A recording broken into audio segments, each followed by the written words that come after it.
Memang Turkiye dan juga dia bergerak paling gelap.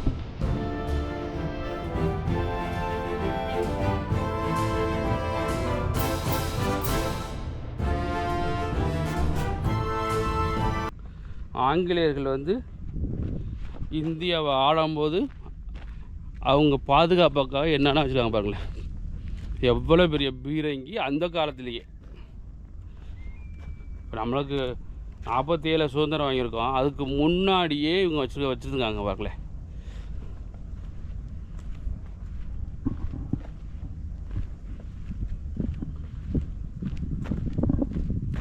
இது பீரங்கியோட whole முன்னாடி உள்ளது.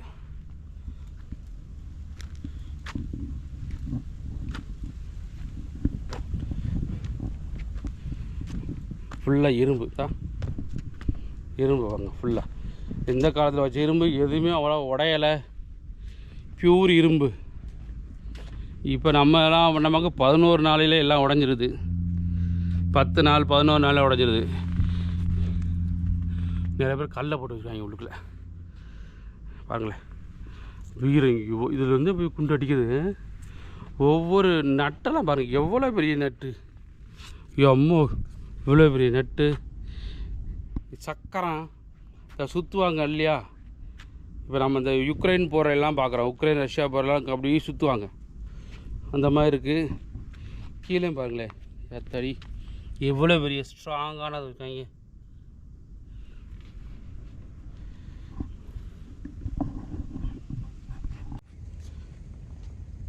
இதான் பீரங்கி ஆங்கிலேயர்கள் உபயோகித்த பீரங்கி. இந்த பீரங்கி எங்கே இருக்குனாக்க எலிஃபண்ட் கேவ்ஸ், அதாவது ஒரு தீவு மும்பையிலேருந்து, அதை மும்பையில் கேட்வே ஆஃப் இந்தியாவின் நுழைவாயில்னு சொல்லும் இல்லையா, அந்த இடத்துலேருந்து 1 மணி நேரம் படகுல வந்தமாக்கும் இந்த மாதிரி ஒரு தீவு இருக்குது. அந்த தீவில் அது மலை தான், பெரிய மலை. அந்த மலைக்கு மேலே இந்த மாதிரி பீரங்கி 2 பீரங்கி இருக்குது. ஆல்ரெடி அங்கே அப்போ ஒரு பீரங்கி பார்த்தா, இதோ இப்போ ஒரு பீரங்கி பார்த்துருக்கோம். இந்த மாதிரி பெரிய பீரங்கி எலிஃபண்ட் கேவ்ஸ்.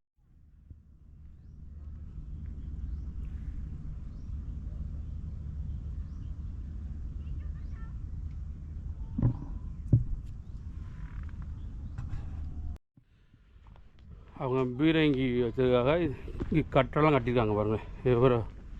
இந்த கட்டடம் இப்போயும் லேசாக